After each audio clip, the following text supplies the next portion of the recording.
Hey everyone, the last Shoegazer here, and today I'm going to be doing a review of a film that my good buddy Joe, TheHORROman, sent me a really nice homemade copy of about a month or so ago in a nice care package among others that I've really been enjoying.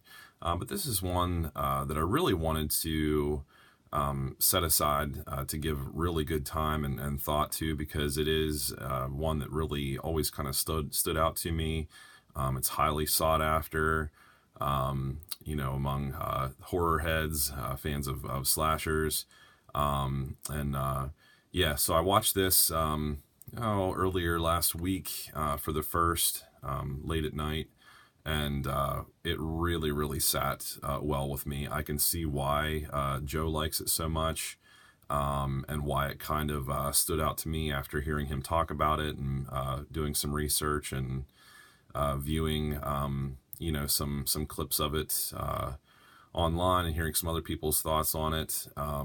Really enjoyed this. So I'm going to do my own review of this. And it's going to be pretty cut and dry, because I mean it's not very different or like super unique. It doesn't really set itself super far apart from other slashers. It's very much it does have a feel of like the Texas Chainsaw Massacre. It has a different story, but the feel of it, kind of the a setting of a claustrophobic house, madmen, kind of being the killers here. And I'm going to try not to give too much of the story away, but it does circle a group of gentlemen who are, not stable. They are receiving treatment at a facility nearby the house here. That kind of, centers around a new service provider at the facility who replaces another one, who the guys all really have a connection to, and they kind of get all upset and band together, and they take advantage of a citywide blackout, which is more or less just a brief power outage that was kind of funny to me, because the place that the guys who are receiving treatment are in, the only security feature is completely reliant on electricity to to close the doors and keep everything on lockdown. So that was just completely idiotic, whoever designed that. There's no manual lock features at all, so there's this citywide blackout that happens. You start to see the effects of it just over the course of a couple of minutes in the film, and then all of a sudden we see people like looting stores and things on fire and windows smashed in, and I even think there were like cars turned over, and I mean it was just like complete mayhem just because of a power outage. So that was kind of funny and fairly unbelievable, but it's very quick that things shift into madness and mayhem and killing, and you get completely swept up in that, because in reality that's what you're coming for, seeing a cover like this, and any slasher flick. So that's kind of what I was hoping to get. The build up of the story was cool. We have Donald Pleasance from Halloween playing almost like a very similar role here in this film. Not quite being the investigator that he was in Halloween, kind of searching out Michael Myers. He's more of a peace-loving, almost like a very like positive peacekeeper among the men and women who are receiving treatment in his facility. He's very optimistic and out to see the good in them.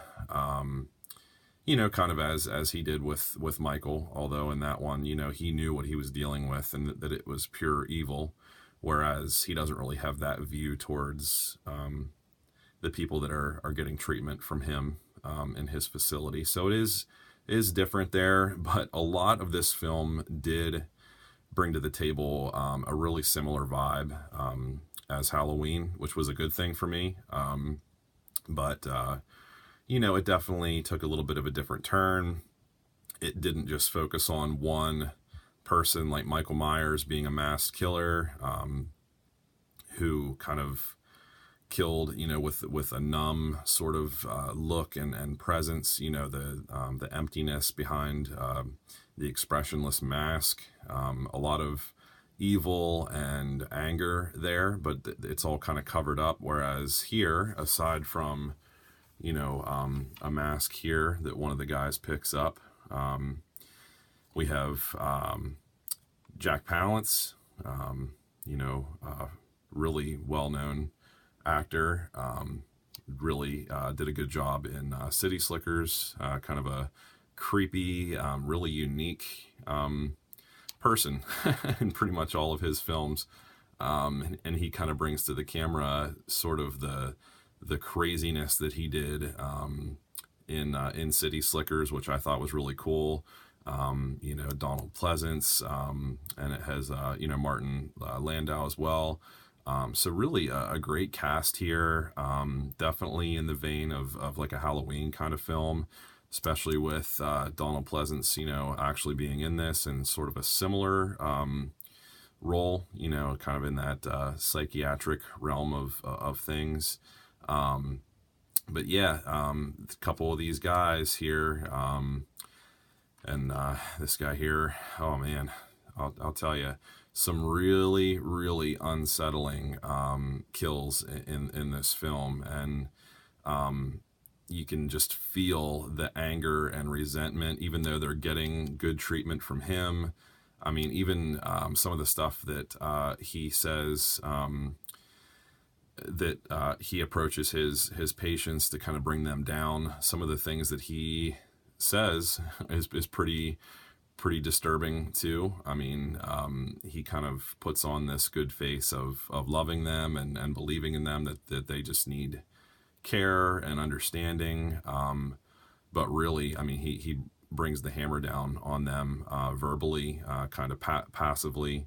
So they even have some resentment towards him, as well as the new guy who is providing treatment to the guys, while the other one's gone, who they all think is, you know, he kind of pushed him out, but really he didn't. And this poor dude, he should have never took that job, because he put his whole family in jeopardy. And you can see here, they're all trapped in the house.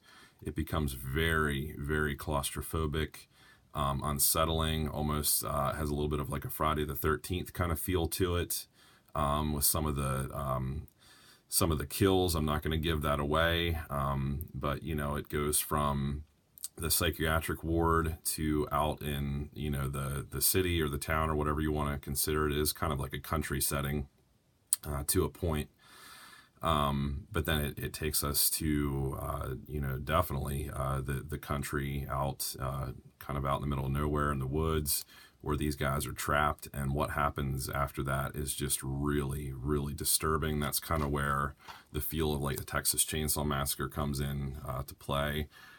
Just a fight for survival against evil and madness, and yeah, just unspeakable terror. So definitely, if you come across this in the wild, get a hold of it. Alone in the Dark, really, really great atmosphere.